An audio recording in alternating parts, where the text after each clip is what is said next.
શામળાજીને વિસ્થાપિતોને સરકારી કચેરી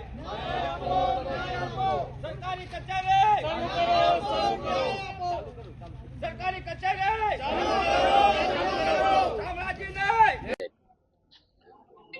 શામળાજી તાલુકો જ્યારે ભિલોડા તાલુકામાંથી જુદો પડ્યો છે ત્યારે સમય વીતી જવા છતાં હજુ જે સરકારી કચેરીઓ શામળાજી તાલુકાની ખુલવી જોઈએ એ હજી કચેરીઓ ખુલી નથી. બીજી વાત, સુપ્રસિદ્ધ યાત્રાધામની અંદર 2011ની અંદર એટલે કે 15 વર્ષ અગાઉ ડિમોલિશનની જે કામગીરી હાથ ધરવામાં આવી ત્યારે માત્ર ને માત્ર મંદિર પરિષદનો વિકાસ કરવામાં આવ્યો છે. 15 વર્ષ બાદ રિંગ રોડની કામગીરી શરૂ કરી છે, પણ જે લોકો 100 થી વધુ લોકોની જે દુકાનો તોડવામાં આવી, 100 થી વધુ લોકોના મકાનો તોડવામાં આવ્યા, એ લોકોને પુનઃ વિસ્થાપિત કરી અને દુકાનોનો લાભ આપવો જોઈએ એ આપ્યો નથી. મકાનના પ્લોટોની જે ફાળવણી થવી જોઈએ એ પ્લોટોની ફાળવણી પણ હજુ થઈ નથી.